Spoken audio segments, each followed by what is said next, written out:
Hello and welcome to Into the Mindshaft. I'm Hellsbells, your guide into our Mindshafts. What I want to do with these live streams, it's my first ever one, so I'm quite nervous and it's taken me a lot of courage to sort of get to this point. But what I want to do is react, review and relax. So we are going to spend a couple of hours looking at hashtag nobuy2025. I don't go on TikTok. You can see I'm an old millennial type. So YouTube's where I live. Instagram, can't even log into it. So I don't have that handle. You can follow me on X, which I still call Twitter because I'm so ancient. On X, I've got a TikTok handle. They're in the description. Follow. I don't post much. I may do. Obviously, you can just tag me in stuff. So that'd be really cool. If you could just tag me in stuff that you want to see. I'm really nervous. You can tell I'm jumping around. So this is my first ever live stream and I'm really happy to be here and it's really exciting and I have no idea if anyone will ever see this, but the reason I'm making these is for my daughter who's currently 11, that I want her to have something of her mum that she can hang out with and have a chat with when I'm all ancient and pickled and Alzheimer-y and dementia up to the eyeballs. So that's what I want to do. So it's just a bonus if anyone else sees it. But I would love to please say hello if you're brave enough. And I've got Nightbot on the chat. So there's don't be rude. Don't tell me I'm crap. I don't care. It's I know. It's fine. Say what you like. I'm a little bit peaky. Sorry, I'm shouting. But yeah, I'm very keen to just get stuck in. We're going to have a look at some TikToks and then we're going to even out the stupidity of TikTok with some deep dive into some more philosophical stuff. So I've got a degree in politics from the university in Britain, the university. Actually, should I say which one? It's University of Leicester. So it was a decent enough uni. And they had a really good politics department. And I got a 2-1 honours. Thank you very much. So I kind of know, I enjoy the research. I enjoy the reading of sort of thick texts and then trying to extrapolate the meaning, put it into simple terms. I currently work in marketing. So I've kind of got that skill set of taking something complex and making it simple. So I'm hoping I can do that for you today with looking at consumerism and Plato. Don't worry about that. We're not going to spend forever on it. It's just to kind of balance out the modern day, lightweight stuff and then seeing where it's anchored. It kind of led me onto that topic for the kind of review section and then relax. Once all that's done and we've got all of our brains full of amazing information, then we can have a look at some gaming. We're going to play, don't worry, it's not scary. I do not play gory, horrible, scary games. Fears to Fathom, which is a psychological episodic horror. I think it's on episode 4 or 5. There was another one that just came out in September last year. So I'm going to play through them all. I might put in other short games as well. The aim with that, the game section, is basically just to play a short game that we can finish on the stream. If not, there are some longer ones. I love playing the story games. I started playing Tales of the Borderlands, which is hilarious. I got about 2 hours in and I thought, you know what, I'm going to save this to do it on stream and then maybe split that up into different sections. So today's game is a little bit spooky. I'm strung like a racehorse, so I jump at anything. My partner, I've told him he should just follow me around the house with a camera and do one of those I make my partner jump TikTok channels. It'd be very, very successful. So yeah, I love politics, I love history, I love science, I love going down rabbit holes. So that's why I thought I would make this stream so we could all go down the rabbit holes and into our mind shafts together, maybe learn something, and if not, just have a little fun time hanging out. Please say hello to each other in chat, say hello to me. It is my first time, so please bear with me if I'm absolutely rubbish at managing chat. So let's just set expectations. I have done my best to set OBS up beautifully. So if that I've done numerous tests. So if that all goes well, hopefully we should be fine. Chat is a bonus at this point. Please say hello and I will do my best to see it. I don't even have the window open at the moment to see that. So yeah, it's going to be a fun one. just be excellent. It's Bill and Ted rules in the chat, basically. Be excellent to each other, party on dudes.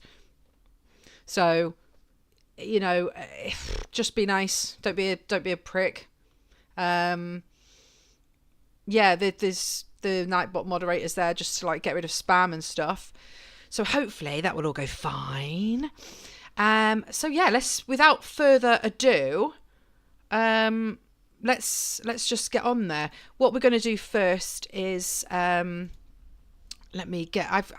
already mucked up and got rid of one of my window captures so you can actually see my screen, which would be really, really helpful. Oh, it's because I'm on the wrong one. Oh my god. Live streaming. Here we go. Look, I've minimized the window, so it's really, really helpful for you guys. Let's make this a big boy. Let's get rid of that one, because that ain't it at all. That ain't it at all. All right, cool. Yeah, this is it. This is where we're starting. So, all right, let me make sure you guys can see all this. Yay! Right, so hashtag no buy. It's not a new thing from what I've read. We're just going to flick through this article really quickly from Forbes. I try and pick, you know, relatively decent sourced material. So Forbes magazine, most people have heard of that. It's pretty legit. They probably just stolen all this stuff. We don't want to subscribe. So let's just have a read through. So if you've not heard of no buy before, it's basically you get to January, you realise how skint you are from spending so much at Christmas, Thanksgiving if you're in America, Black Friday, Cyber Monday, all of this tut, Halloween if you go all out for that. So the end of the year has a load of stuff in it that people spend lots of money on. Tat. And so you get to January and then you basically think, oh, I'm skint. I don't want to buy any more stuff. My house is full of stuff. Oh no, what will I ever do? And then you feel guilty about the environment. Then you feel guilty about overconsumption and all of this stuff. And then you end up with hashtag no buy. Hashtag no buy 2025 because it kind of rhymes. So I think they put the year in a bit more this year. So as it says here, how to cut out consumption in the new year. After a consumerism-driven holiday season, many are taking to TikTok and other social media to share their rules for a no-buy year, which prohibits spending of almost all sorts. Could you do it?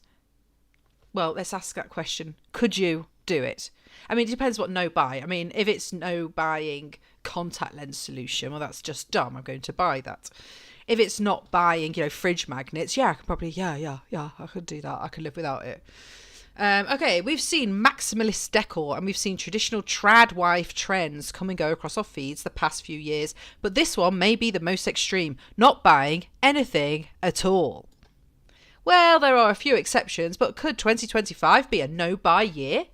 The phrase no buy can be taken as strict or loose as you'd like. Well, that's handy to know because I imagine people, good intentions at the start of the year, and then they slowly fizzle away. So they're going to take this like all year till next Christmas. So next Christmas is included in this year. So you're not going to buy anything, yeah? No more Christmas presents. We're going full Jesus Christmas. Simply put, during a few months and all the way up to a year, folks are eliminating almost all non-essential purchases, including but not limited to new clothes, makeup products, perfumes, books, furniture, eating out, ordering takeout, and more. Okay, so yeah, non-essentials. Fine. I mean, people do buy way too much of this stuff. I'm pretty lightweight on buying stuff. I live in a small apartment, the flat, the pied-à-terre. I am here with a finite amount of room. I find that the more you expand your room, your living quarters, the more stuff you're going to put in it. I don't feel any need whatsoever to keep up with fashion trends. I like fashion. I love Fashion Week. I like looking at the creativity and the design, but that doesn't then make me want to buy the latest stuff. So I'm not driven by that same,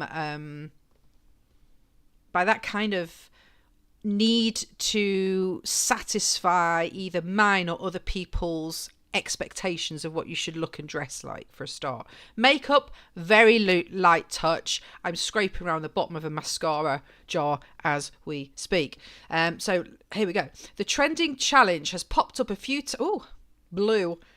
times in the past, but not quite at the rate observed on social media today.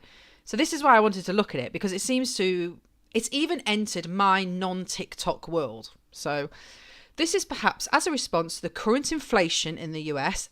What did I say? People don't have money? Oh, let's do a no-buy year. Coupled with a looming recession and political turmoil. Okay. As a result, many are turning to this hardcore yet gamified way to take back some of their financial control. Well, I suppose though, if you enjoy that kind of together but apart vibe that TikTok has with a trend, you can like join in, and then it makes you feel like you're doing something. Good for you. So this lady in New York has done this financial challenge before in 24 with the goal of paying down her debts. As seen in the TikTok video above, she is now doing the whole thing again in 25 with rules and regs. We won't look at that yet because we're going to take a look at a deeper dive into the TikTok stuff. So it's kind of interesting. So what she said, I would say this year I'm aiming to be, she's from New York, so we need to do New York accents. It's fine to do accents, isn't it? No one ever has a problem with that. Okay, so what do we... New York accent. Hey, I'm walking here. I would say... This is not offensive. You ain't... I would say this year, I can only do Southern American. So she's from there now. I would say this year I'm aiming to be a bit stricter because I'm potentially losing income due to the TikTok ban. False. Fake news. And really wanted to focus on building substantial savings this year, said Berman. I think the difference is this year I'm not unlearning bad spending behaviors like in 2024. I'm reinforcing the good ones. Love that. And good for her. So, okay, reinforcing good behaviours, fine. As in Berman's case, the first time she buckled down for a no-buy, she was battling debt and a self-diagnosed shopping addiction. Oh, you should never self-diagnose. Never do that. Always get someone to, if you think you've got a proper addiction, get proper help. Never do that. Okay, cool, fine. Now in 25, she hopes to get fully out of debt and then reassess her spending habits in the second half of the year.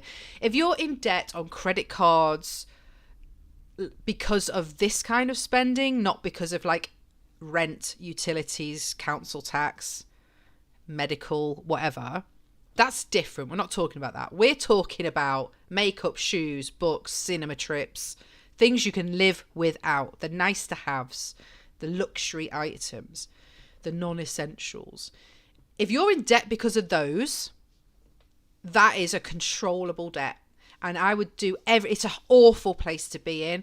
And I would do everything you can to stop that.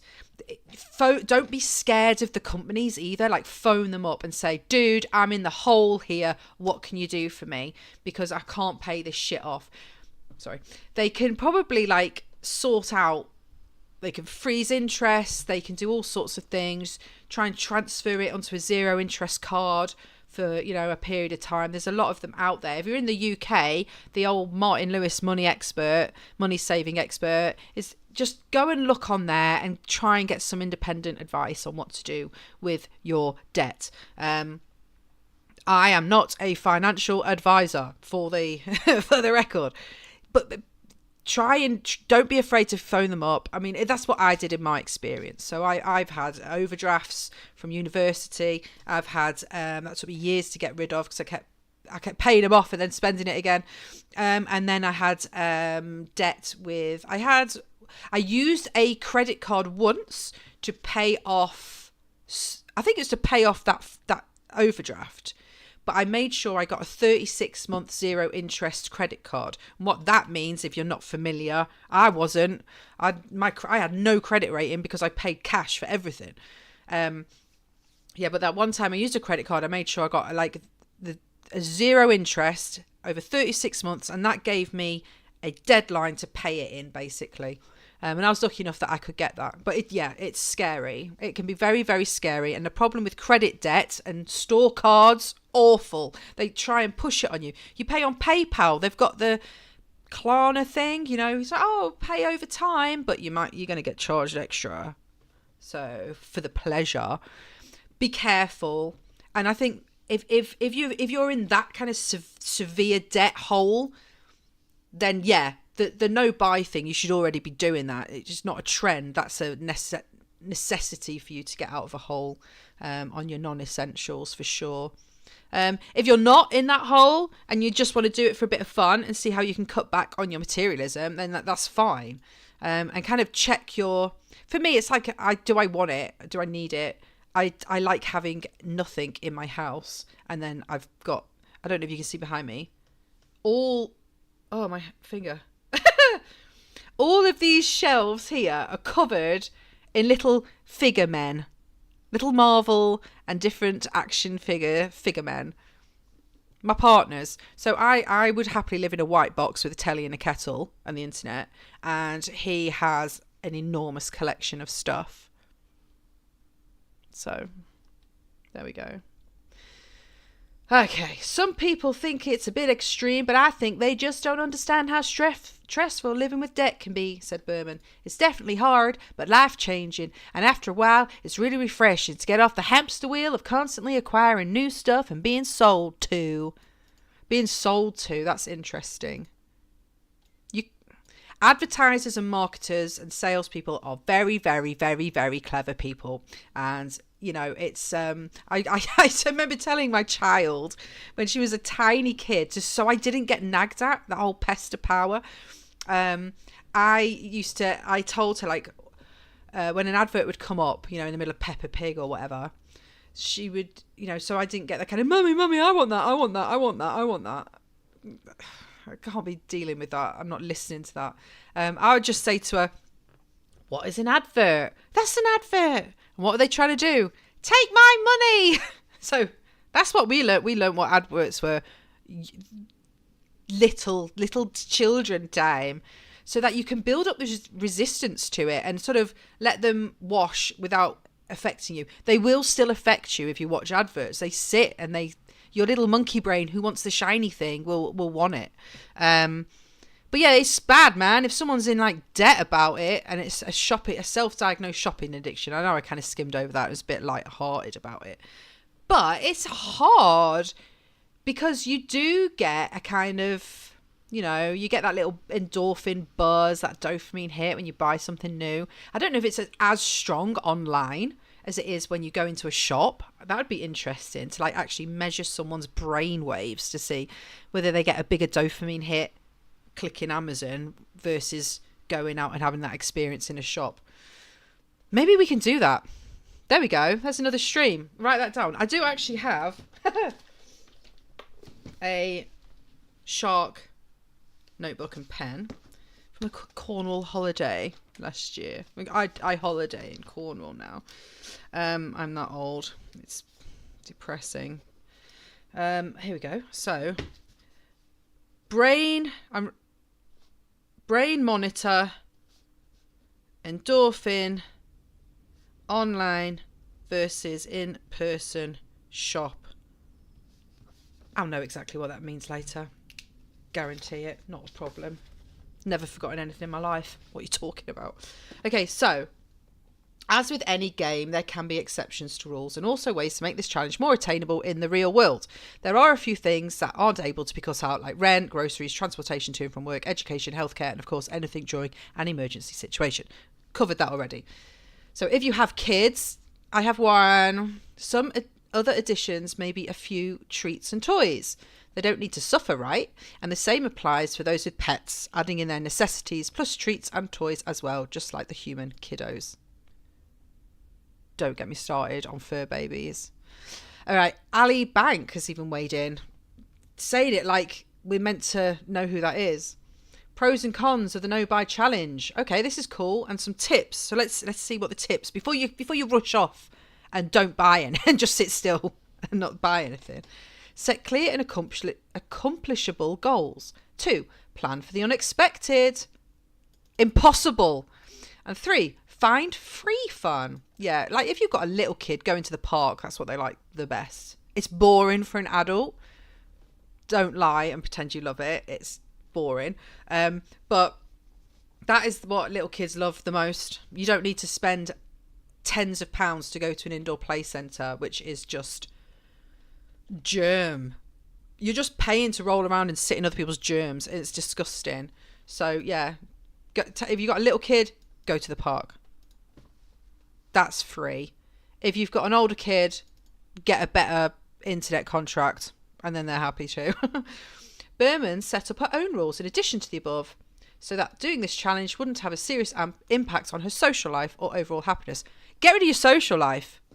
Problem solved. That was my step 1. I'm joking. I'm not joking. I mean, look at me. I'm sitting in a room streaming. I mean, social life. Social life is hard. I work a lot. I'm a mum. I have a partner who's my best friend. So like, and I like my kid. So I kind of like hanging out with those 2 people, bestest in the world. So yes, I have friends. Thank you. How dare you? But it's like, they're the same. They're in the same picture. Everyone's quite happy at home and doing the home with youngish kids right now. So I think once we come out of that and the kids grow up, then we can start having a proper social life again. Food and drink and movies are all allowed in my no buy.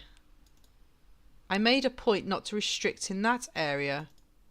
Takeout and delivery are banned except for once a month to allow room in my budget for socialising. If my friends want to go shopping, I simply make a video about it to hold myself accountable and don't shop. Yeah, food and drink, obviously, but are you talking about like beer, wine, champagne, gin, tequila? What are you talking about? Because if that's in there, that's not essential. If it's, cabbage and oats, then that's fine. Movies, like, I don't believe this woman hasn't got like a live streaming platform. You know what I mean? Streaming platform like Netflix or Prime or whatever. Like, bin them off. You don't need them either. It's like, I've still got DVDs, so what the hell? I mean, this woman's probably like half my age and she's never owned a DVD in her life. Sad. For me. Okay, cool. She shared that the easiest thing to cut out so far has been beauty products, as she works in the industry and has a stockpile left over to use up. Oh my God, sell them. The hardest thing to avoid, clothing. She shared as her vice, but she's saying strong. The hardest thing is learning to ignore these urges. The urge to buy beautiful clothing will never go away from me. I'm just learning the difference between indulging responsibly and splurging impulsively, she said. Saying, I can't afford it, or I don't need it, or I don't have room for it, has been helpful, though. Nothing is worth derailing financial goals. I don't have that problem. Since 2006, in 2006, I went and worked in France for a year for like a kids' holiday camp. It was really good fun. One of my vintage classic most favourite years. And before I went there, because I kind of wanted some throwaway clothes, I went into a charity shop near my mum's house and came out with like bagfuls of vest tops, tank tops, whatever you want to call them. Like t-shirts, little v-neck numbers, shorts, like really cool little clothes from like high street brand names that you've seen and know. And then they were like bagfuls. I remember it being 30 quid. And I remember thinking one top in one of these shops is 30 quid. And I've just got bagful. And since then, I can't justify buying brand new stuff in high street shops. That it's just too expensive. And then you go to like online shopping like Amazon, and then they've got like the cheap equivalent or Shein or all the fast fashion now stuff, and you're like, that is just bad quality material. And I don't like the whole vibe that it goes with. So it's quite hard. But then you look at, it's just difficult. For me, I feel if I find something in a charity shop that's good, I'm more likely to buy a better brand product in a charity shop than I've got like some Karen Millen pieces, and I would never go into a Karen Millen shop ever. But if I find it in a charity shop, yeah, all day long. I would rather buy them kind of classic timeless pieces that are good quality from a good quality brand than, or even just a decent high street retailer. Someone like in the UK, like Next is good. They're sort of middle top of the high street pricing, I would say. And yeah, it's like, I remember getting a full length wool coat that in their shop had been like 120 quid. I got it for like 40 quid. And it still had the tags on it and the spare button. And you think, this is fine. Doing it this way in charity shops is fine. And it also kind of makes it more fun. You end up putting together your own outfits. You can look at the trends and what's fashionable. This is just my random advice now. If like you're like this lady and have trouble with clothing, is like go and look at the fashions, the new trends in Vogue, the fashion weeks, whatever. Take all of that. Then see how the high street brands like H&M and New Look, they're very good at interpreting those fashions and colours and textures into affordable high street. And then go and find it in the charity shops. And you'll end up you might find nothing. So it's a bit like a fishing trip. You're not guaranteed you're going to come back with a catch. So that's kind of adds a bit of game, a bit of excitement to it. And you're giving your money to charity, which is always better, and you're recycling clothing, which is better for the environment. So you're getting rid of that guilt, and then you're also like, you might find a piece that is the right color, the right texture, but it's just a slightly different shape, and you're like, you don't end up looking like everyone else as well. So you actually come across as a bit cooler and a bit more bespoke, like you've put together your own. So, oh my God, I'm going way off tangent here. But the point is, with a lot of things like this, if you follow the trends, you will never keep up with it. You'll always be behind, and you'll always feel like you're being sold to, like this lady. Find what it is you like, what you look good in, what you feel comfortable in, whether it's going to the movies, what kind of food, what's the most important thing for you. Is it experiencing time with your friends, or is it having nice things around you at home? Like, pick one and do that, and like knock the other one on the head. I've gone way overboard. Okay, so I'm not sure how much more we need to go through this. They're just talking about reduction in shopping, holding yourself accountable. Yeah, that's fine. That's fine. I think, we've been going for like 20 minutes on this. So here we go. Let's just finish up with this sentence. If you break your no-buy, don't give up. You didn't fail. Just get right back up and keep going. Don't reset the clock to zero. And I think that goes with everything. We've all been there with like diets and exercise and quitting smoking, quitting vape, whatever it is.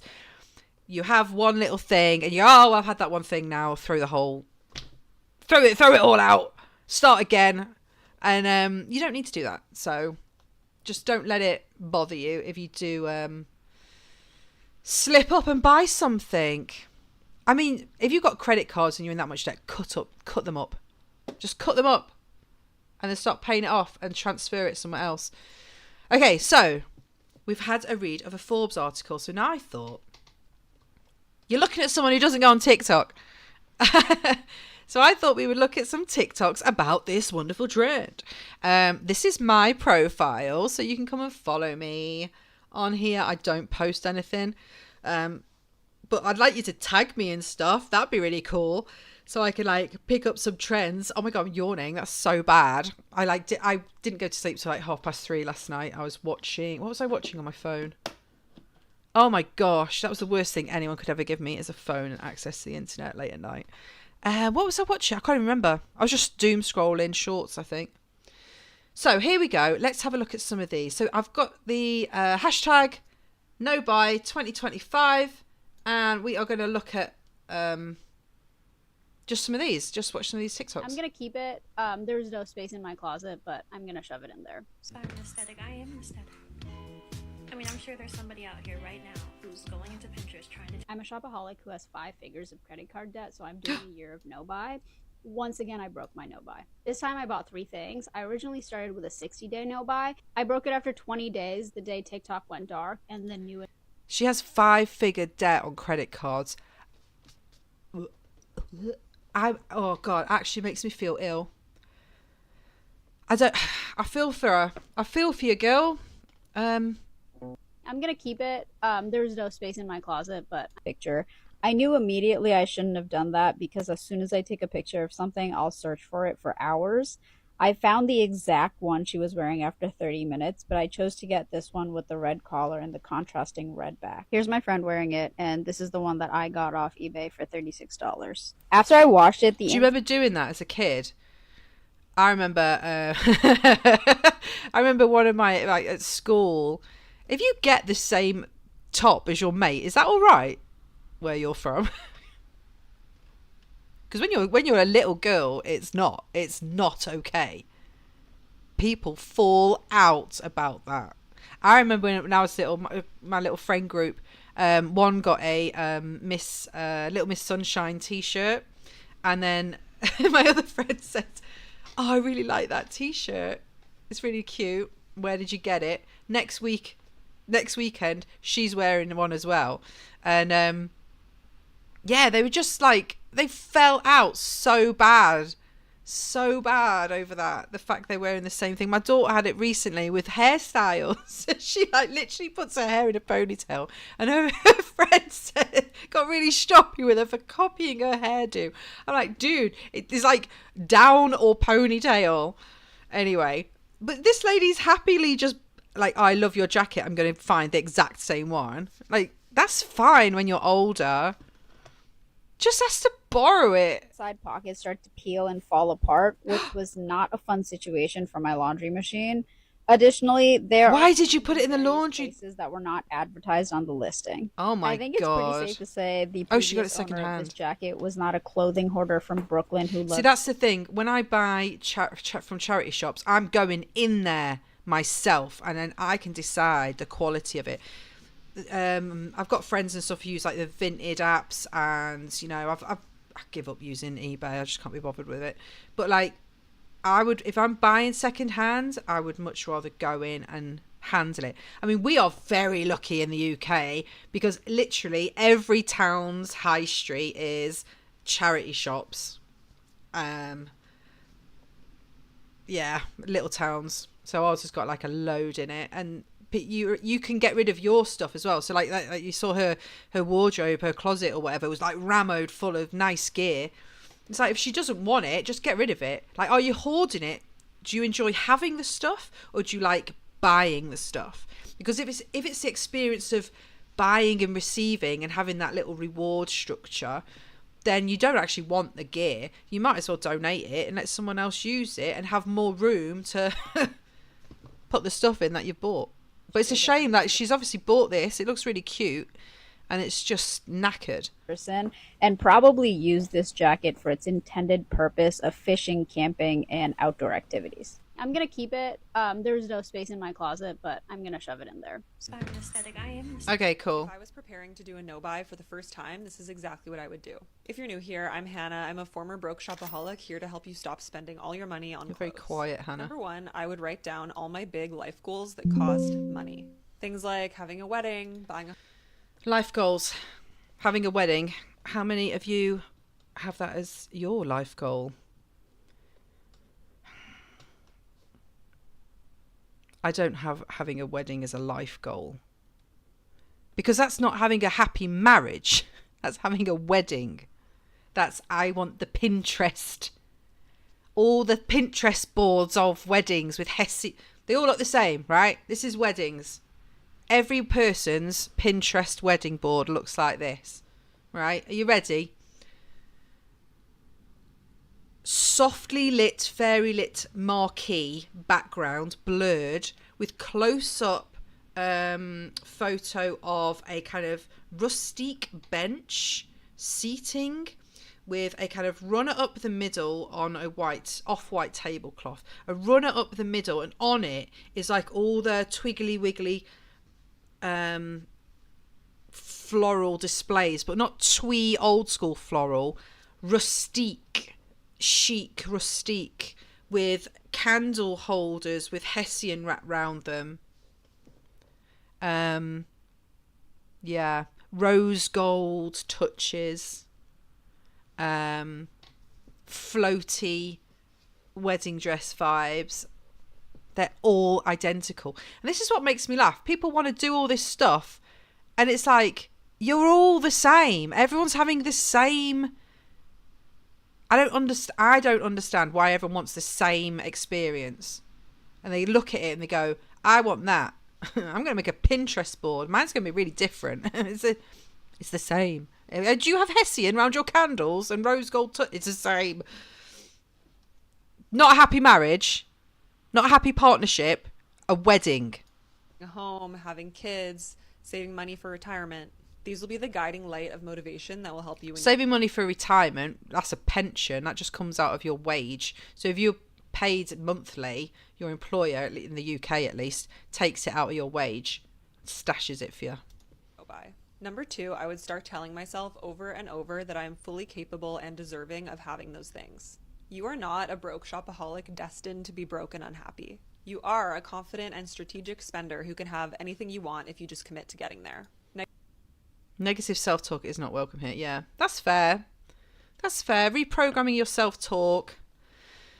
Oh my God, this is part 9. Negative self-talk is not welcome here, and it might feel a little weird at first, but just remember, the more you say it to yourself, the more true it will feel. Okay. Number 3, I would decide on my no-buy rules. No-buy I would rules. make a plan to freeze my spending in any of my big problem categories, Right. like clothes. Then I would note any specific exceptions. For example, during my no-buy earlier this year, I needed a nude pair of heels for a wedding that I was a bridesmaid in, so I planned that purchase ahead of time. The bride should be buying that. But long enough to make a lasting impact on the habit. I just invoice the bride. 2 to 6 months. Number 5, I would find my account. If you're going to a wedding and you're in the bridal party, that whole stuff should be paid for, or you're allowed to wear what you've already got. Accountability buddy. This is someone in my life, my partner, my mom, my best friend, who loves me and wants to see me succeed. It can feel embarrassing to be vulnerable about your shopping habits, so pick someone close to you and remember you don't have to tell them all the sticky details about your spending habits, just what your plan is during your no-buy. Number 6, and this is optional. She's got because so many I actually rules. only recommend it if you I'm plan getting to do it distracted by permanently, the but comments. it's deleting social media and unfollowing. I don't have ADHD. How dare you? If your strategy to break your shopping addiction is just to get rid of all the triggers temporarily, then you're not actually. Oh yeah, like delete everything off your phone. Delete all your card off your phone. Don't have Apple Pay. It's too bloody easy. You don't even have to. You need to put obstacles, I think. I've only just put Apple Pay on my phone and it's fine. I do still like having, I operate on I'm one of these people that goes out the house with like 4% battery. So I do like having the actual physical card on hand. But yeah, this just seems mad to me. Here, make 3 lists. Write a list of things you're allowed to buy. Food, loo roll. A list of things you're allowed to replace. Worn out shoes. List of things you're not allowed to buy. Tech, clothes, furniture, kitchen items, beauty products. Okay, what's everyone saying? Everyone's really supportive. I'm so cynical and horrible.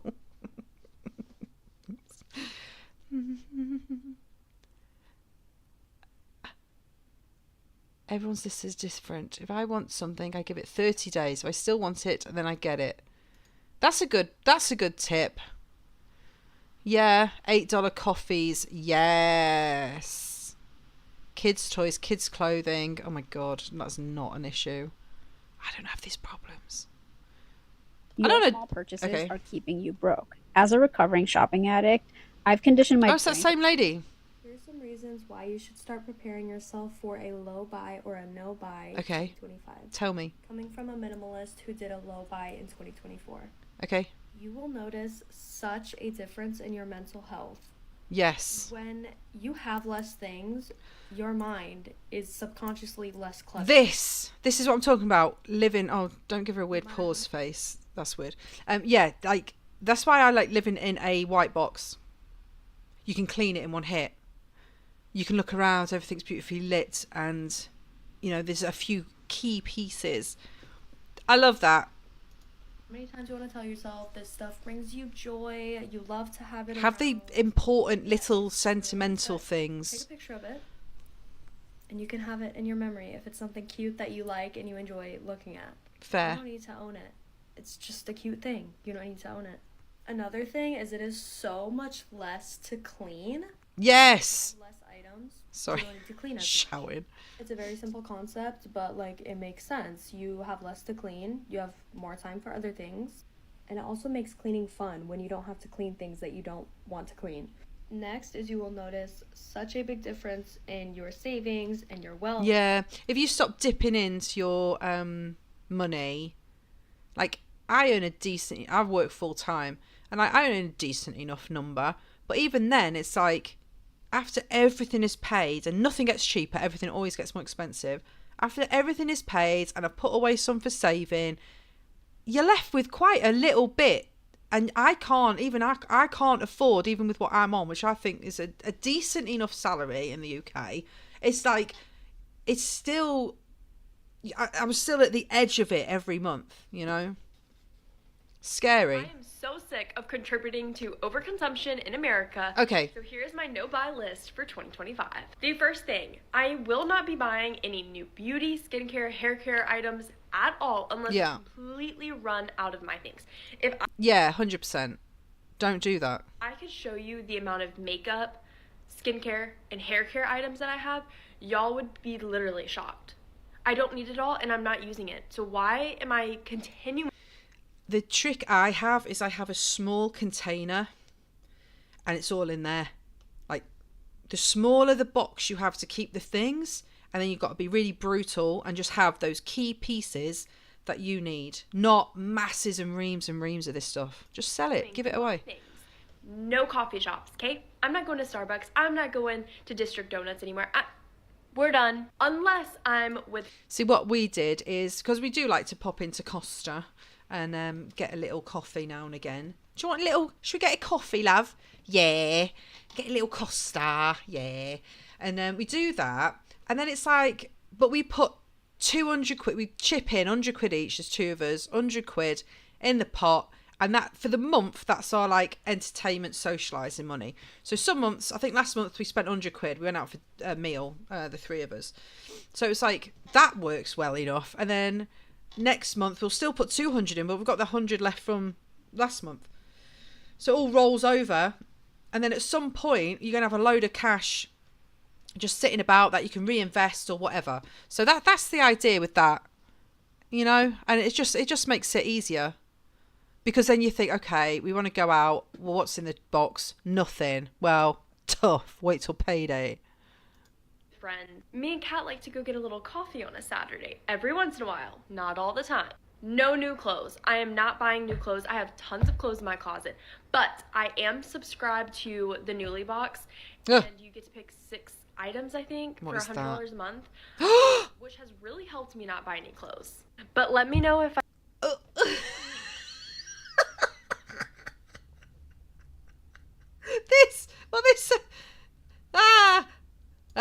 it's insane. Don't be sorry. What do they say? Spending $1,200 a year on a clothing box is insane. And she says she gets 6 items. What's 6 times 12? 72? 72 items. I need a calculator. Look at all the crap that I look at. Calculator. So she gets 6 items of clothing for... So that's 72. I was right. Go me. Go my brain. 72, and then it's costing you 1,200.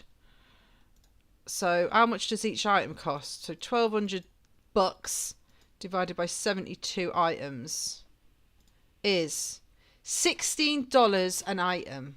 Well, $16.67 an item. That's a lot. Well, that's kind of like charity shop money, I suppose, for a decent brand. But like every month, like you don't even get the pleasure of going out to the shop. I would say, look, if you're gonna do something like this, girl, and sort of think, all right, I'm going to give myself a budget for whatever it is I like doing. For example, we have the budget for the entertainment. So like we like movies, going out for a coffee, going out to little random places, going out to London for the day, stuff like that. So if we want to do that, it's all in there, and then you can pay for the train and all the entertainment. It's all covered. But if you like buying clothes, then do the same for that. Stick whatever you can afford each month, a tenner, 20 quid, 100 quid, whatever it is, in a tub. And then if you want that big piece, you can save up for it.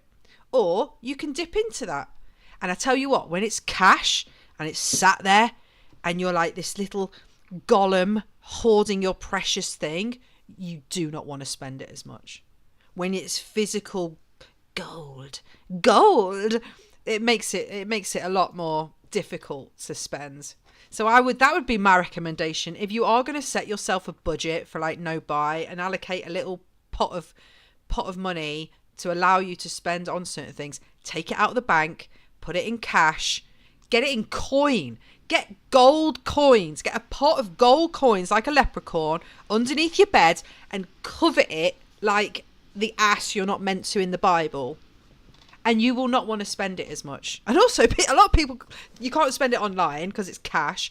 And then also, a lot of people won't even bloody accept it anymore. They look at you weird when you spend cash. It's really funny. Like there's some kind of, drug dealer or in a mafia or something. In a mafia. Right, so that was our reaction. So just to wrap up there, hashtag nobuy2025. All joking aside, for some people, it's obviously quite a serious thing. The whole self-diagnosed shopping, shopaholic. It's just a life that I don't have.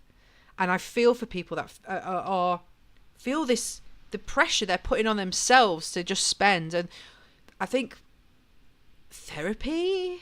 If you're that bad, if it's making you into 5 figures worth of debt, get some help.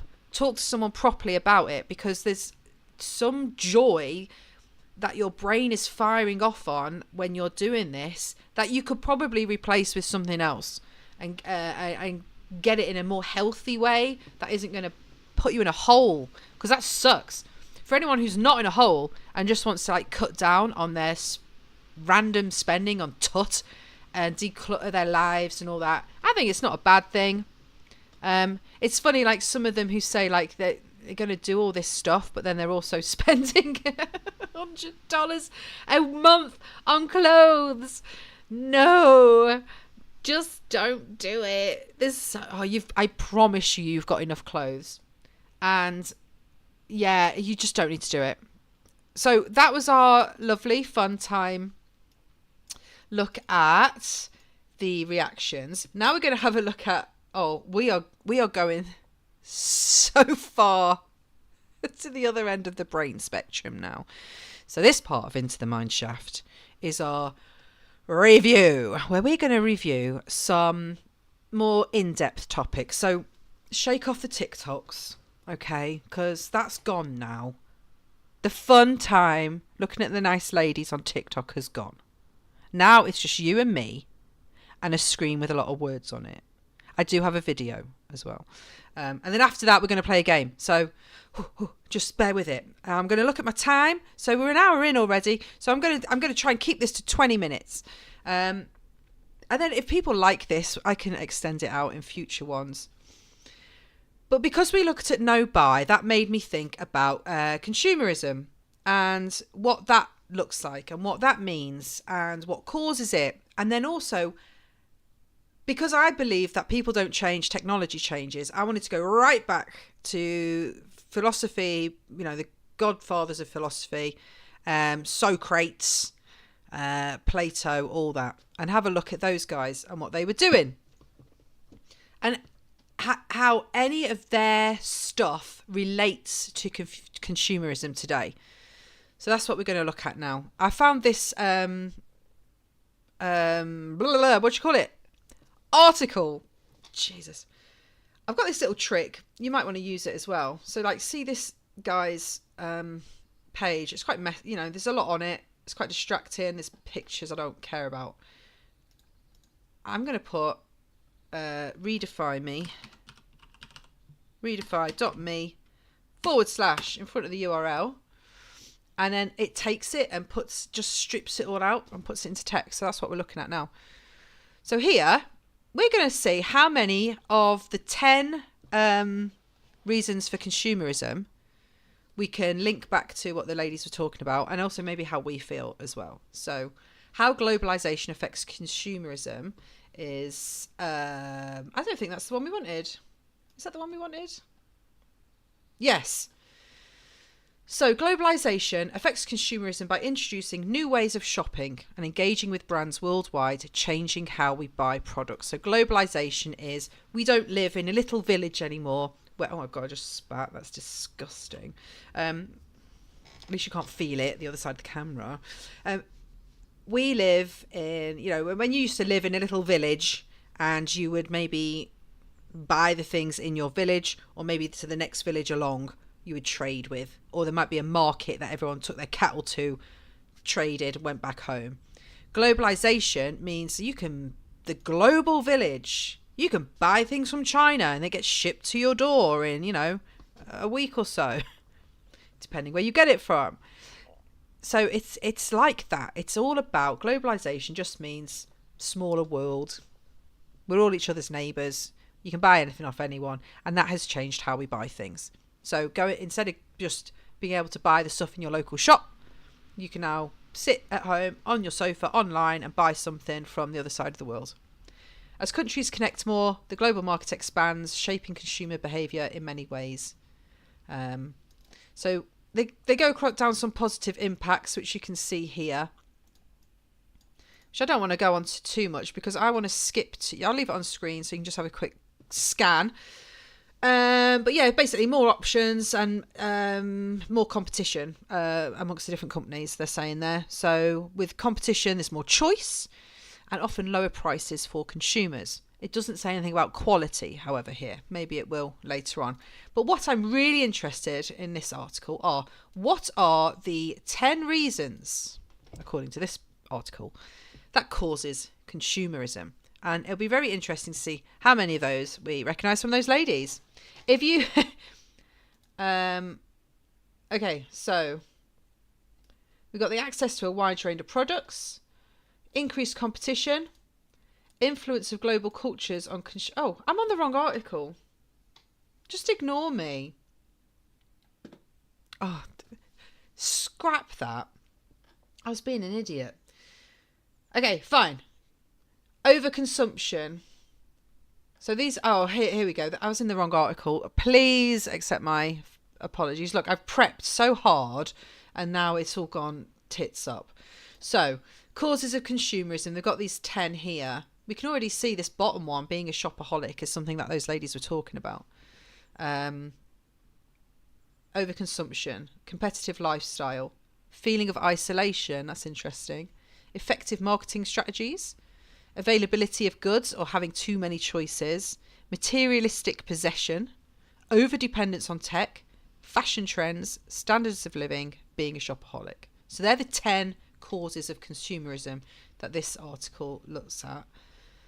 Overconsumption. People buy items that they don't need. They find happiness in the world around them and their possessions. To them, buying more stuff makes them more happy. They are unaware of the fact that overconsumption doesn't benefit their pocket. Moreover, will they ever use the stuff they bought? So overconsumption, the reason people overconsume is I don't necessarily agree with this. I think they are aware that it doesn't benefit their pocket, but that's not important enough. They're not out on the street yet. They're still able to do it, so they'll still do it.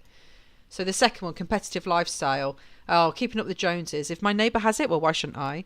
And neighbour now, obviously, the definition of neighbour goes beyond the physical next door house adjoining neighbour.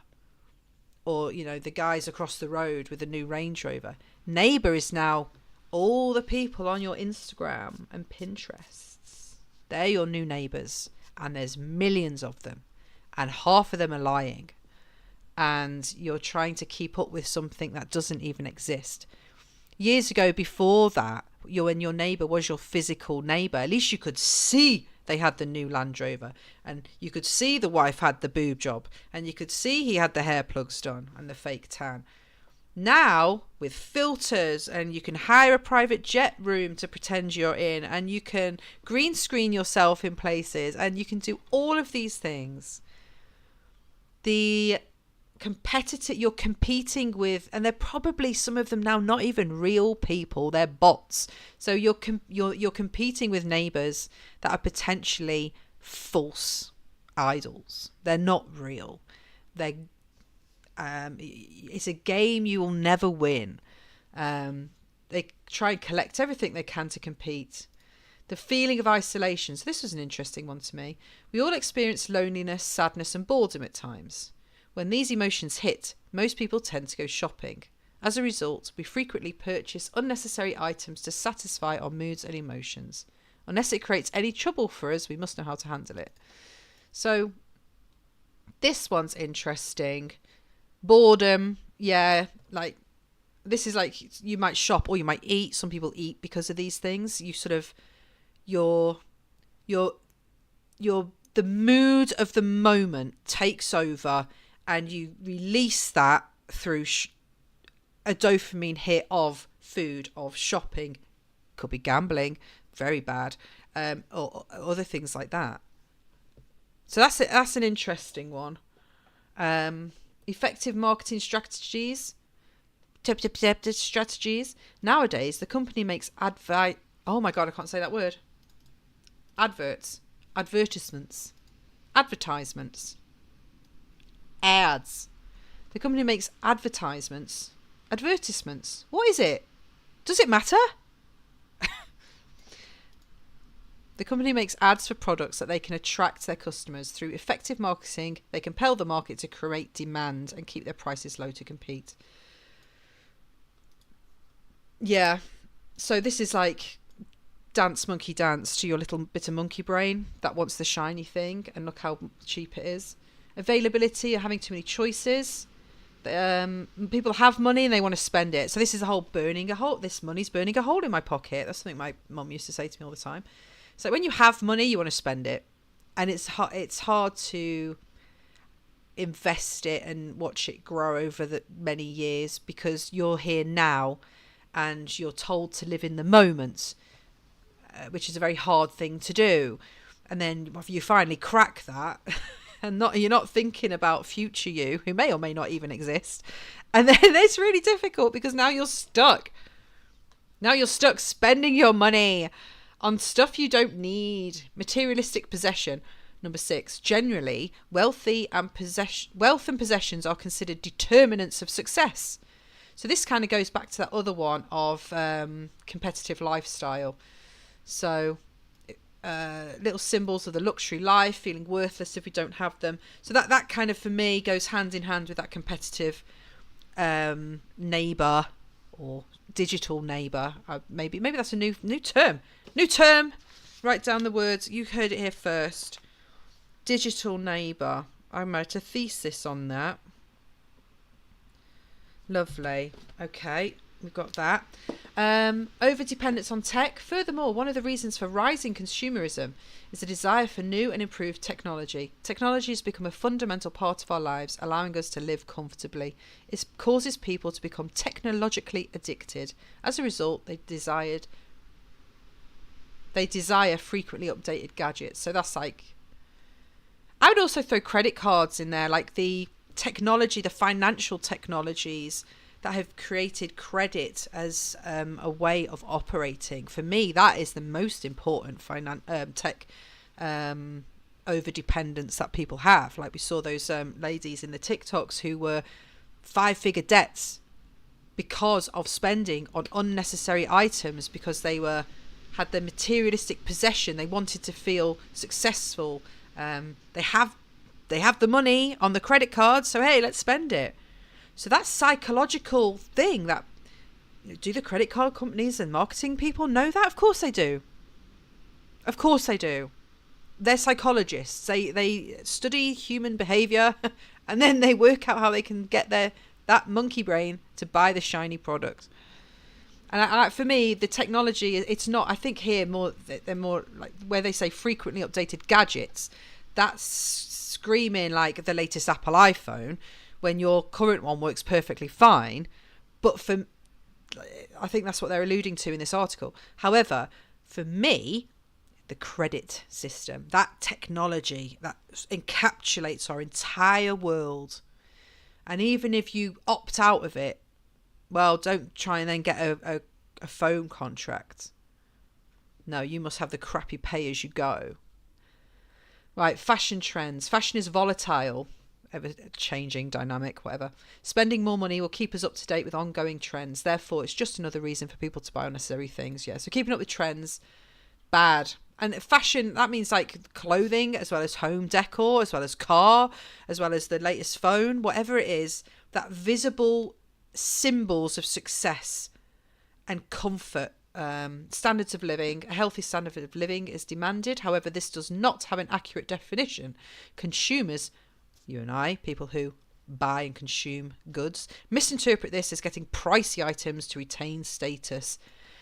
The whole status, let's just round it off, being a shopaholic, loves to shop a lot. They might not need the things they are buying. Eliminating those reasons of consumerism is conscious consumerism. So this article is saying there are two types of consumerism. Unconscious, which is this stuff, and conscious, where you've got rid of these things and you are actively making reasoned, rational decisions about what to buy. You are not basing your decisions on emotion, feeling of keeping up with the Joneses. I've got money, I must spend it. You're not being controlled by the monkey brain. You are deciding which shiny thing, do you even need it? Yes, if I get it, what's it actually going to do for me? You're rationalizing it.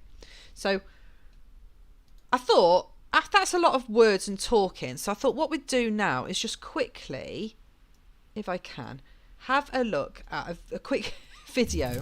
Oh my God, don't play it just yet. This video is about, I don't know if you've heard of Plato's The Cave, the allegory. An allegory is just like a parable, a story that tells a tale for you to learn a lesson, right? So Plato's Cave is going to be told here. It's a 3 minutes. That's all. And I've picked, there was so many on YouTube about this, but I picked this one because it's stop motion clay and it's creepy as hell and it's brilliant and I love it. It made me laugh. Claymation is hilarious. It must have taken it for a 3 minute video. It probably took them a week to make. So I love this. We're going to watch it. We're going to just absorb the story, get our brew. I've left my brew. I haven't had a brew this whole time. And then we're going to, when you're watching this, think about what we just talked about with the conscious and unconscious consumerism, about how people are aware of things and how they are not aware of things, and how some things are real and some things are not real. And yeah, let's just go from there. So let's watch this together. I'm going to just let it play. I might pause it a little bit, so I hopefully don't get copyrighted for it. Do give them a like and a sub, because this was brilliant. It's a 16-year-old video. And it's really cool. So let's play it now. And obviously I'll put the link to it in the description as well. Just turn that down a little bit. Imagine prisoners that have spent their entire lives chained deep inside a cave. They have been chained so that they cannot see behind themselves.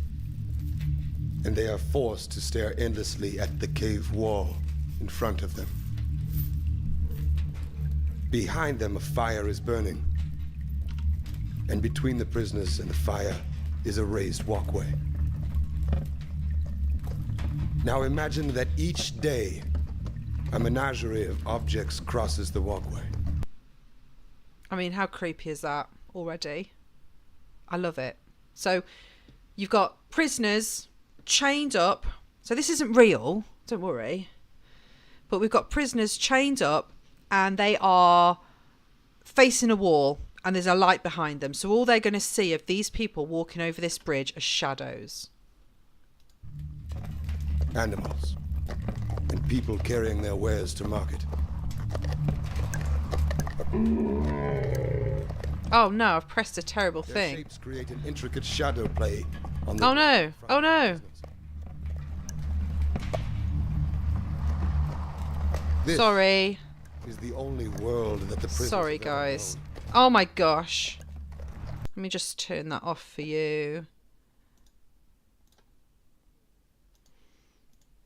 I pressed a button. I went off piste, you know?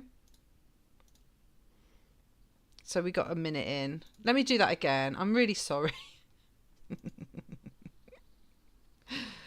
Ah, honestly. Right, let me just bear with me whilst I refine my little vid. Oh, that was lame. Yeah, hopefully you like the little stop motion dudes. They're so cute. Let me get a new tab. So yeah, the Plato's Cave claymation. I think it was bull heads, wasn't it? There we go. Right. There we go. Back on it. Smooth. Smooth like chocolate. Right, here we go. Here we go. We're on our research section.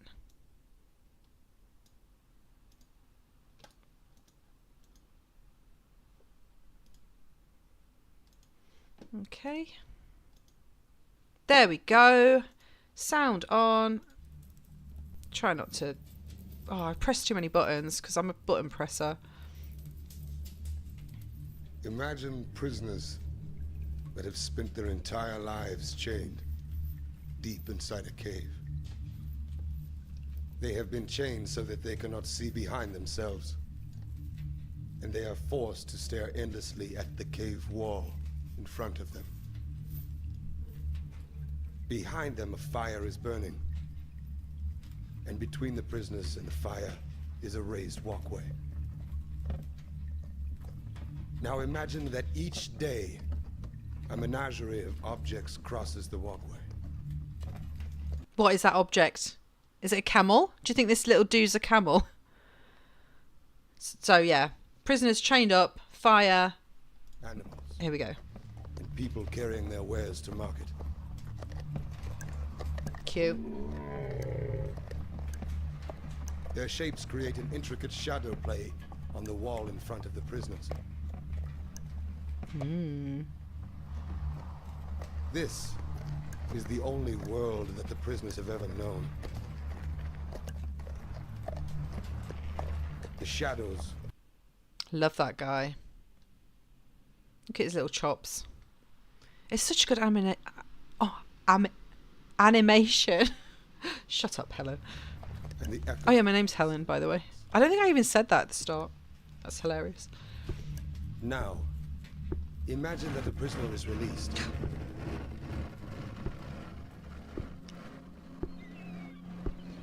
After some time adjusting to the blinding light,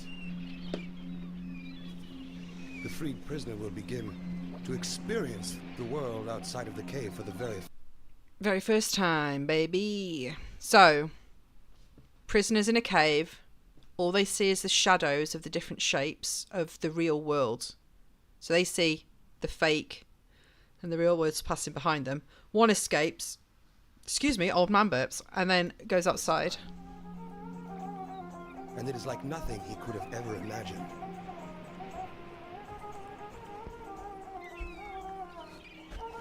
Cool.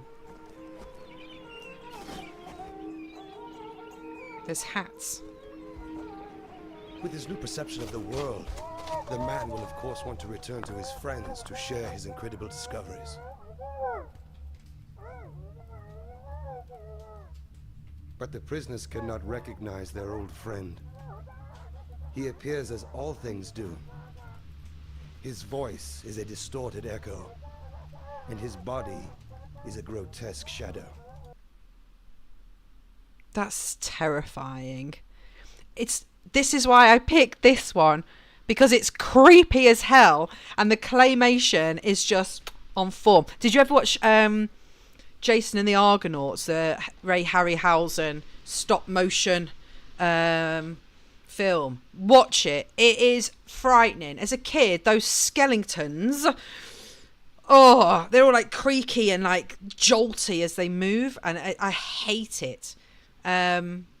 Yeah, what makes it worse and makes it more scary as a kid is that I knew those models existed somewhere. They existed in a cupboard and they could come out and get you. And even if they're only ankle height, there was so many of them that you knew they'd overrun you in a kind of wave of ants. Anyway. They cannot understand his fantastic stories of the world outside of the cave. To them, it will never exist. This, of course, does not make the world outside of the cave any less real.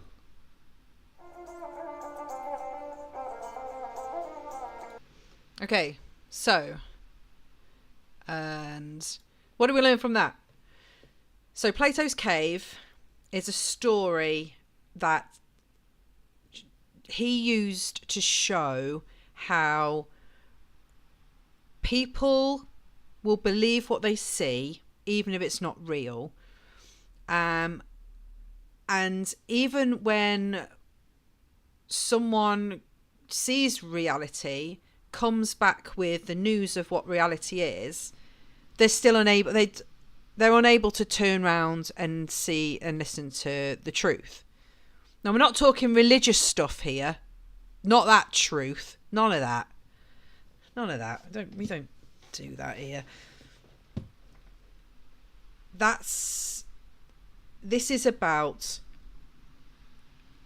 what reality is and how Plato saw people's views of reality. So if you're the prisoner chained up, all you see are the shapes. That's all you've ever known, and the weird noises.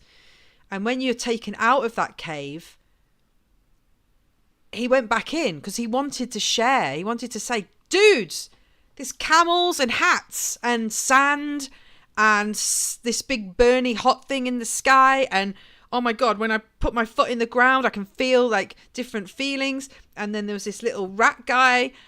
It's great. It's flip-flops. It's great. But then he feels compelled to come back in and share it and share that knowledge and that experience. And they can't or don't want to hear it. So that's that. That's the cave. So how do we link the TikTok ladies with the cave and the no-buy and the consumerism? How do we link consumerism with what we've just watched? So in that article, it talks about consumerism being like, there was reasons for it. They were not, and then right, what did it say right at the very bottom? Conscious and unconscious consumerism.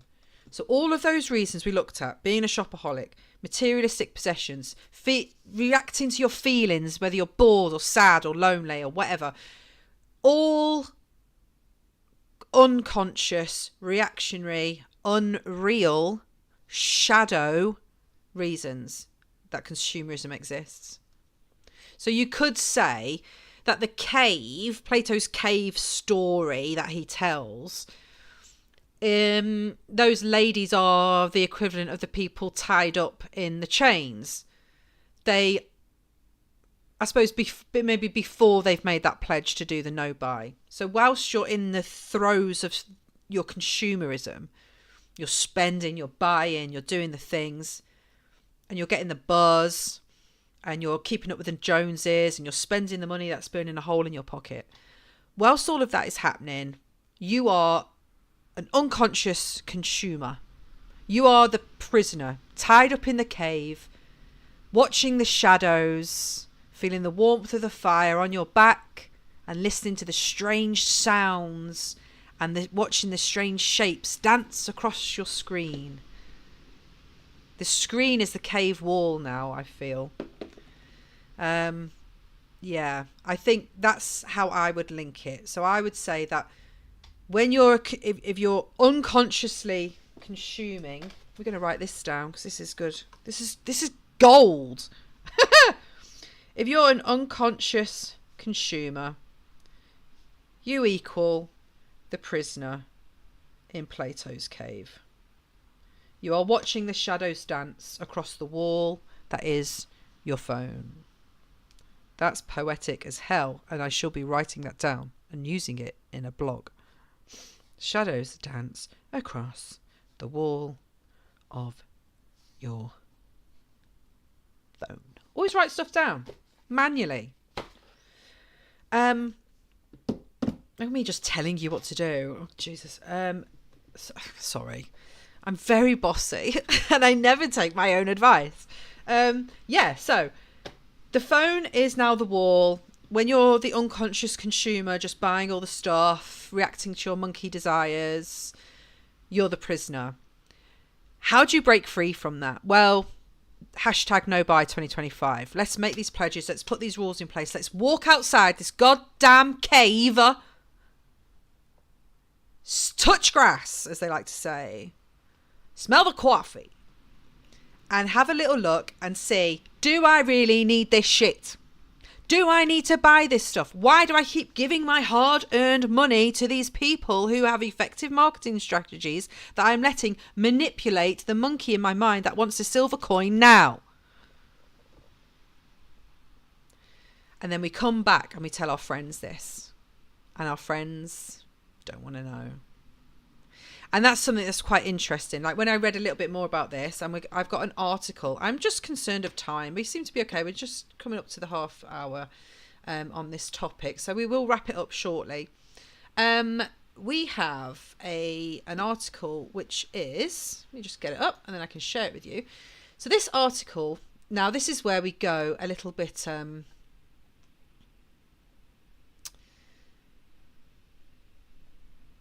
we get a little bit into, I'm going to show you a lot of words. I am not going to read out all of these words, all right? Please don't panic. Do not panic. I've scanned this article. We're not going to read it all out. This article is from the University of Hawaii in 2013. What Price the Soul? Examining Consumerism through Plato, Aristotle and the Stoics. By Benjamin Browning. And we're only going to look at the Plato part, but I will link it in the description of the stream, so you can always go and check out the whole thing and test your mind. If you're not used to reading this kind of stuff, don't be daunted. I'm going to take you through the key points, and all we're going to do is link it back to the TikToks and link it back to the cave, because unconscious consumerism, what he says in here just cements everything that we've looked at. It's really quite nice. So let's just read this first para. All right. And what's funny is I did see this exact same paragraph plagiarized in a medium.com article, and I was going to share that one. I thought, no, I'm not sharing something when they've obviously got it exactly from this guy's work. So I'm sharing the original, even though it might be a bit more scary looking. So in today's consumer society, we often seem to equate freedom with the ability to choose from a range of products, each of which promises to satisfy some desire. So freedom is choice. The Cold War is over and freedom has triumphed. The spread of democracy is celebrated as new markets open up. The vanguards of capitalism claim fresh territory. A McDonald's restaurant opens in Beijing, a KFC in Moscow. Maybe not anymore. At long last, the people of the world are free to take part in the important decisions that rule our daily lives. Coke or Pepsi, Nike or Adidas, Burger King or Pizza Hut. Pepsi, Adidas, Pizza Hut, please, for me. So what they're saying there is consumerism today is all invasive, and it's the most important decisions of our lives on a daily basis are what brand are we going to consume. On the edges of civilization, however, lone voices still question the orders of the day. Not content to follow fads, to leap after bargains and shop their blues away, these mad souls mutter among themselves. Surely there must be more to freedom than this mad rush to consume, this mindless, ruthless competition for baubles and trinkets. They turn away from the bright lights of the shopping malls, the flickering screens of the home shopping networks, and the all-you-can-eat buffets of the endless, bustling marketplace. No, they whisper to the throngs of endless, unheeding buyers. You are not free. You are slaves, all of you. Slaves to your desires. And this is 2013. So this is before any nobuy. So the mad souls here are the ones who are not caught up in the trends and what they say, mindless, ruthless competition for baubles. That's pretty bad. So that's going back to that article we read about, where they said about the different way, the reasons why consumerism exists is because people are unconsciously responding to their desires. They are slaves to their desires, and then there's this select few that aren't. So in Plato's Cave, the slaves to the desires are the ones chained up looking at the wall, and the ones that are the mad souls that are muttering incoherently is the guy that's gone outside and come back in that we saw. All right. So yet, if these voices are right, i.e. the mad ones saying there must be more than this, and our way of life is not the expression of a truly free society, if there is more to freedom than simply this pursuit of happiness, as acted out in the struggle for wealth and the exercise of purchasing power, well, what then? Might there be some other form that freedom could take, and some other means of dealing with our multitudinous desires? Perhaps in such a rapidly changing world, it may be worth our while to take a step back and to investigate some older notions about freedom, human nature, and particularly desire. This paper will use the writings of some ancient Greek and Roman philosophers as a lens through which to examine these modern problems of consumerism and desire. So, did all that go in? All this is saying is that in today's world, freedom means buying stuff. That's what this bit does. And the most important decision you make, the most important decision in your daily life is which thing are you going to buy. There are mad souls that mutter amongst themselves, there must be more than this. And if they're right, then what is it, basically? If we are living in the cave and consumerism is the cave, then what is outside of the cave? Like, what is outside of the cave?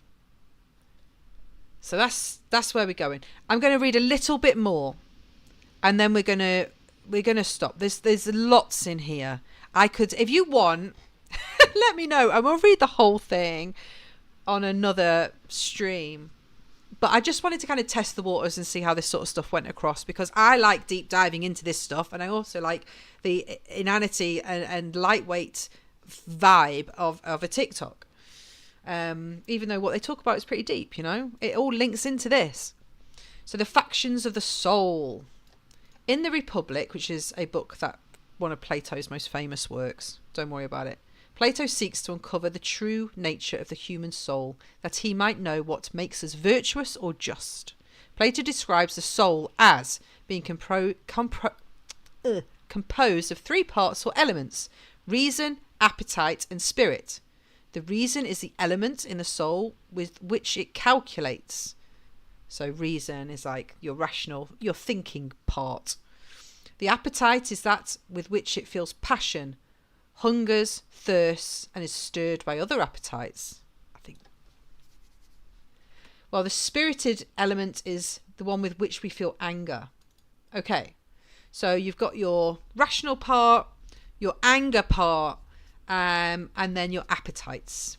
In this light, when we look at the ways consumer culture entices us to act, it seems to be largely through appeals to the appetite, slaves to your desires. Fast food restaurants and vending machines stocked with empty calories offer instant gratification to our sensations of hunger and thirst, and advertisers appeal to our desires for sex and love to sell us everything from sports cars to body spray, from deodorant to lingerie. Yeah, so that's basically saying that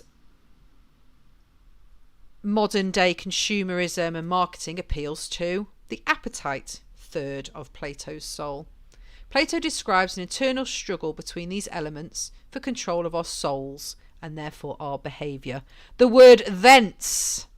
Bet you never see that on the internet, did you? Well, you have today. Thence. Therefore. So the spirit, the reason, and what was the third one? For his soul. We've got the spirit, reason, and who's it? Oh, now we have to scroll back, see? Reason, appetite, of course. It makes me think of that Bruno Mars song that my kid keeps singing. Appetite. What's her name? From the band Blackpink. Is her name Rose or Rose? Yeah, it's a cool song. I know it. I know the dances. It's not good. So there we go. So these three elements are controlling or fighting within us for our behaviour. Plato notes that some people are thirsty sometimes, yet unwilling to drink, citing this as evidence that there is an element in their soul urging them to drink and one stopping them, something different that masters the one doing the urging. Our appetites may tempt us to eat unhealthy foods, enticing us with the pleasurable sensations of sweet tastes and rich textures. Our reason, however, so this is balance. So yeah, he's got the three. We forget anger for now, but we're going with reason and desire. So he's saying that, I love this quote, so some people are thirsty but unwilling to drink. So this was the opposite of the ladies we saw on TikTok. They're thirsty and they drink it in. They're in that cave. They're loving life in the cave. I watch the shadows dance on the wall of my phone. So yeah, so that's what he's saying there. And then others don't. Others can temper it with reason and go, actually, yeah, I kind of want, yeah, it'd be nice to have that, but I'm not going to get it. So that's what Plato's saying. And this stuff is thousands of years ago, right? And it's still the same today. People do not change. I love it.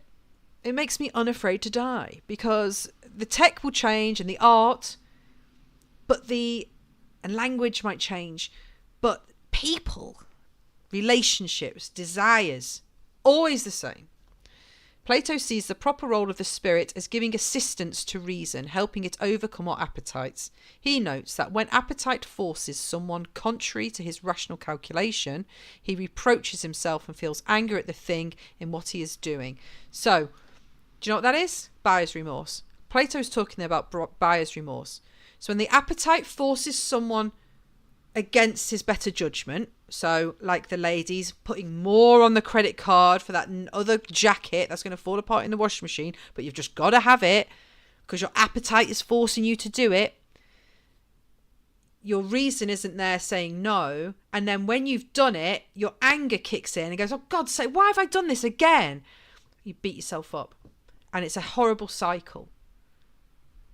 Now, whether you agree with this or not, you have to see the correlation between what Plato was saying all these years ago and how people act today. The psychology of it is the same.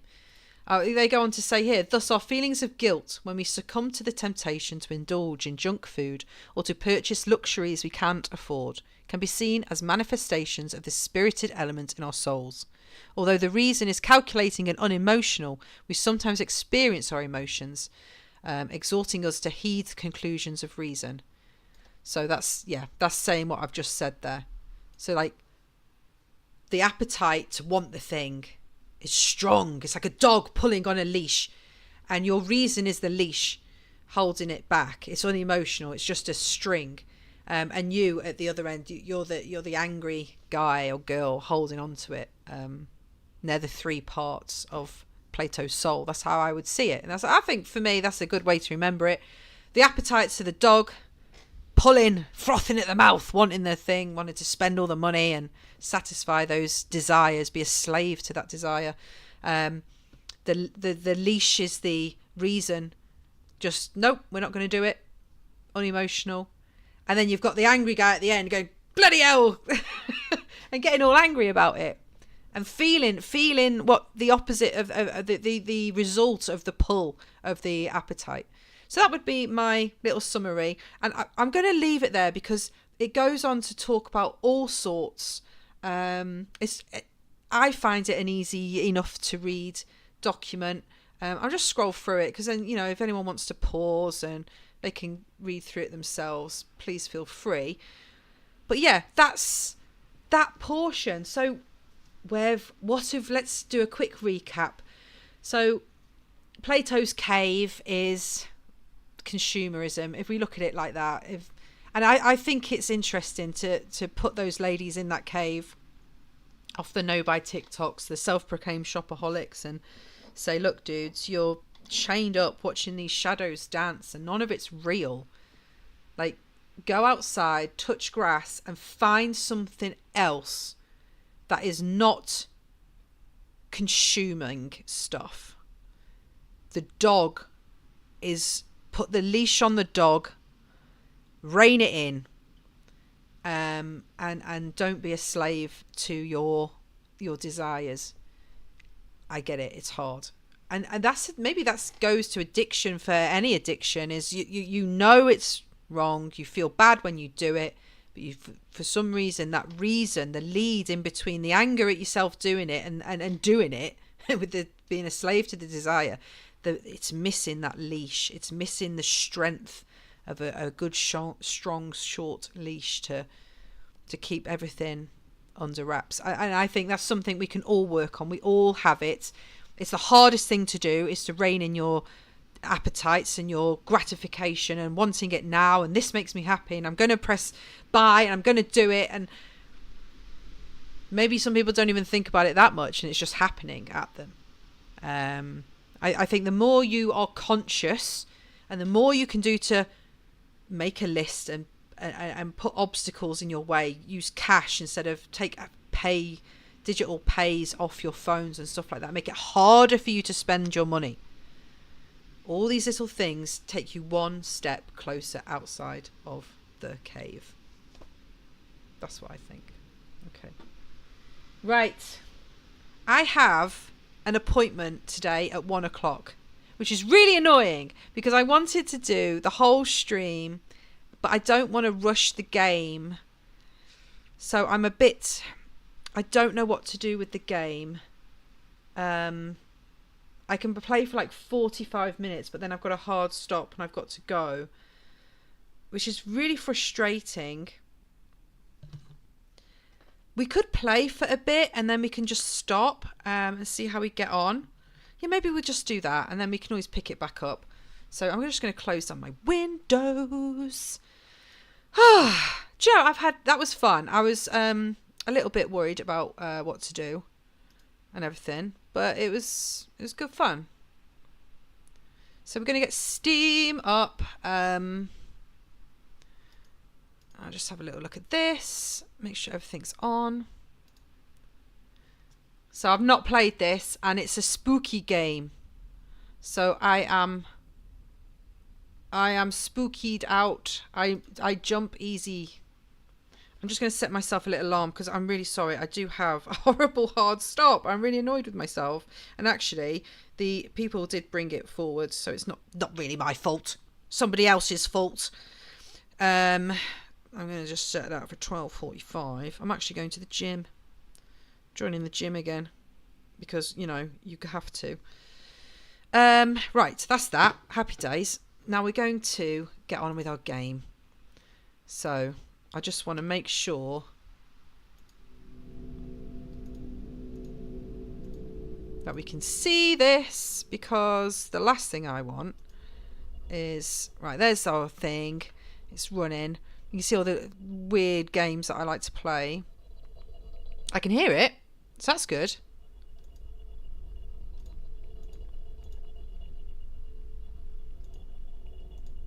Do we do game capture? Soz, just bear with. There we go. Okay. That volume sounds fine. I've not played this. I don't like playing horror games. This is, now don't be worried. If you've seen these games, you know that this one is a couple of years old now and they've actually got a few more out. So we're going to play it and we're going to see how we get on. And hopefully, it's daytime here. I had to play this in the day. It's a psychological horror. It's not gory. It's VHS style. So it's, you know, all crinkly crackly like us. I say us like me. I'm so sorry. You might be beautiful and young and pliable. So yeah, let's crack on. All right. And then I will stop. If I don't get it all done in 45, that's fine, man. We'll come back another day. We be like the dude. Okay. Let's go. Oh, I hate this. Oh, playtime 20 minutes. Sweet. Let's do it. Fears to Fathom, Episode 1, Home Alone, July 12th.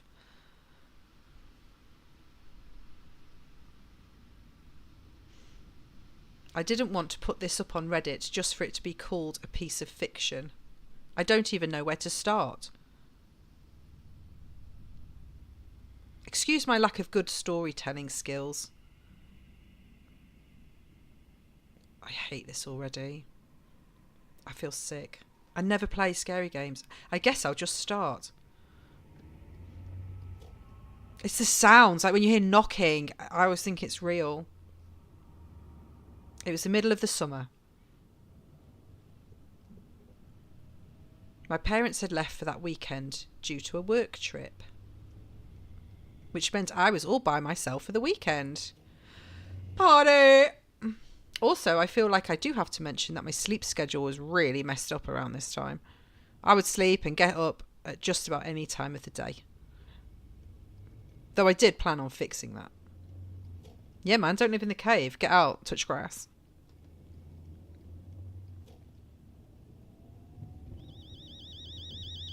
Oh, I hate this. The hell? Where's my legs? You ain't got no legs, Lieutenant Dan. Oh, I'm just going to turn that down a little bit. I don't know if that's really loud for you. Oh, that was super loud in my headphones. Okay.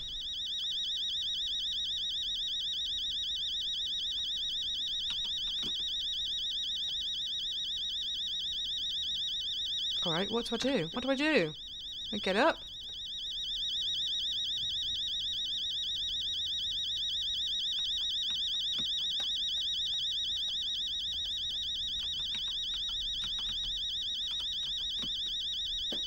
Oh no.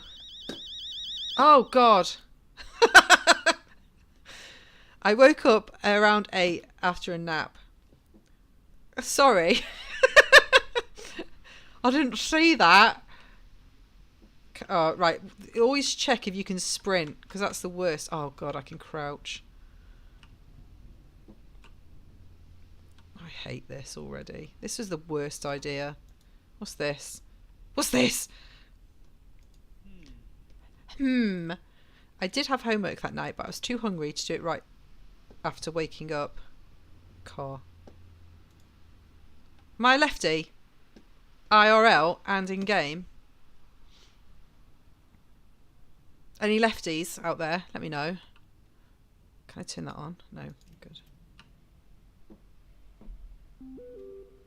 Mom.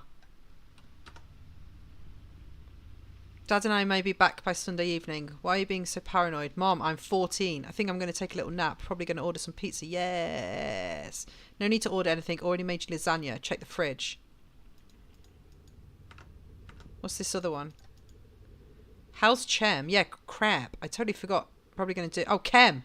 Chemistry. Lol, same. My parents are out for the night. Want to come over? Play Mario Kart. I'll let you know. Okay, cool. Josh too. I can't promise, dude. May have plans with Nat. What's our house look like? That's an enormous hallway. There's no other room there. That's really weird. I'm just going to see what's up here. Don't ask me why, but I went straight to... Oh my God. Where's the lights? Turn the light on. That car again. Who's that? Hate this. Where is I nearly swore. I swear so much in real life. I'm trying not to swear. What is this? Right, there must be something. There's a reason I'm in here. Was it just to see that spooky guy? Is there a gun? Give me the gun! This is America, man. Should I leave the door open or closed? Let's go get tea. Hate that! Look, we don't know anything's wrong yet. Let's get some food. Lasagna. Food was cold. Make food hot. Food is heating up.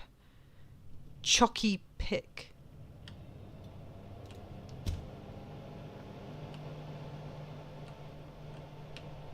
What's around here? Why is there no lights? I hate this. Can we close? Do you know what, right? This is why I want a small house. So that just loops around there, yeah?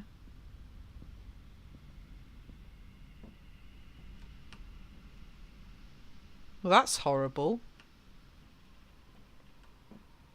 Where's all the lamp switches?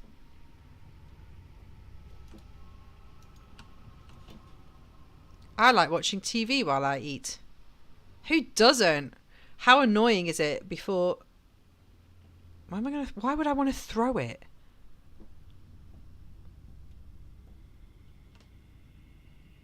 Where's the telly? Oh, is that it? I haven't got the telly on. Where's the doofer? Oh my god. Okay, G. Oh shit. Never mind.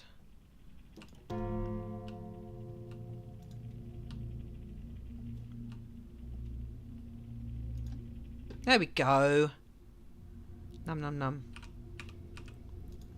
Num num num num num. I love lasagna. I was like vegan for... There's feet going up the stairs! Did you see that? Oh well. We might as well just eat our lasagna now. Is that Cape Fear? Great film.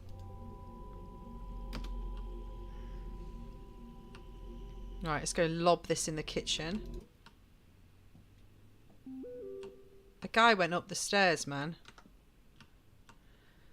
I can't promise, dude. We're going to have to call it off, man. Something's just come up, but you can come to Jessica's tomorrow. Okay. Sweet. If I'm still alive. Where's the sink? Oh, there. That dude, totes came up the stairs.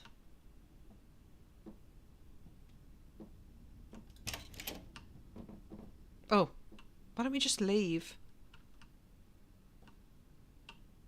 Why is it so dark? I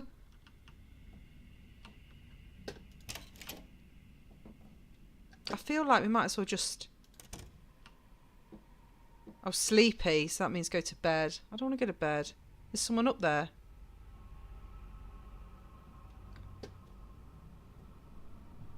This is why I want a small, tiny place. So when I do it... I'm sorry, Miles. Got to see you tomorrow. Okay.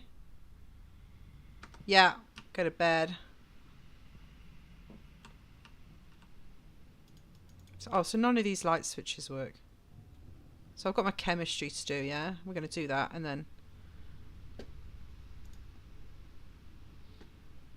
I've actually got to do chemistry homework as part of the game. 12:38 AM. Okay. I got done with the homework for the day in about a few hours. That's a lot of homework, dude. Hate this. Is it bedtime then? Mom.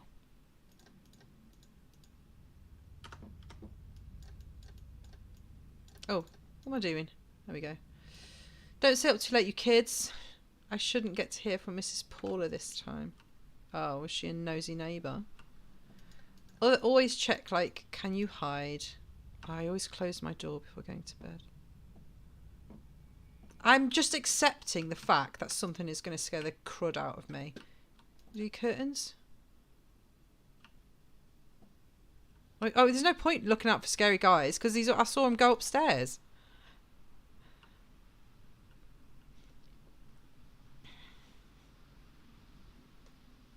"1:16 a.m. I got up to get some water." Ha ha! That's... Nah. Nah, you didn't. Just go back to sleep.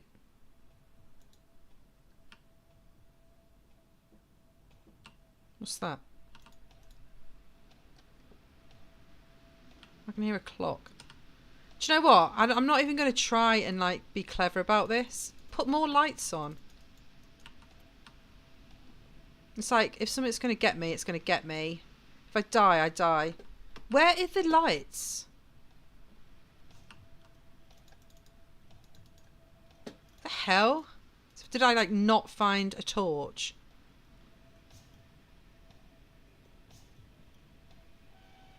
Fine.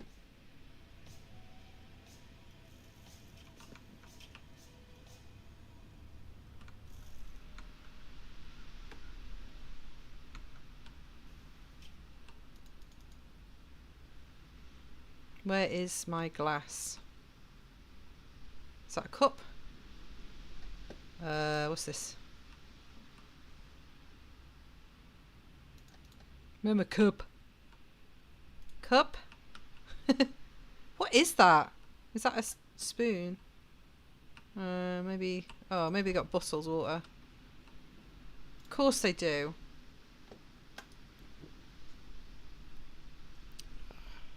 Oh, I hate that.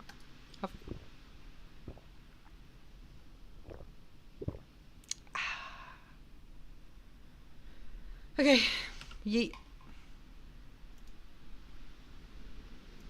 No! I'm going to leave the fridge open because it's my only source of light. No! Stop drinking! I want it to go back in the fridge.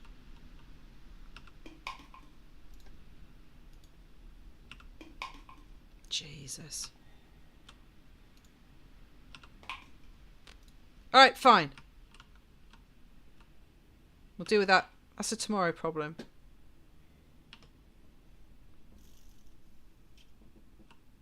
No! I want to... No, I don't leave it open. Why do the blinds open whenever I walk past them? Oh, this is... I'm so glad it's like... It's midday where I am, so... I can't... Can I sprint? Mom. You there? Who is that? Yeah. Oh, I hate that I can type it. Oh.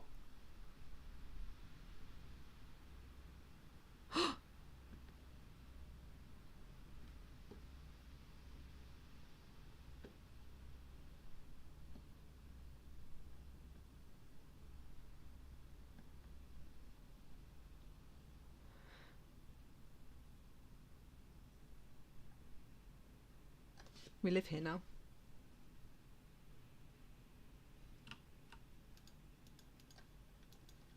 What do we do?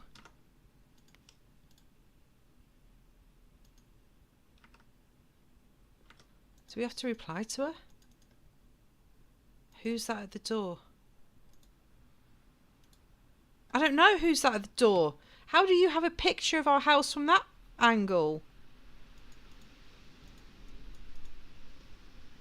Dunno. I'm under the bed.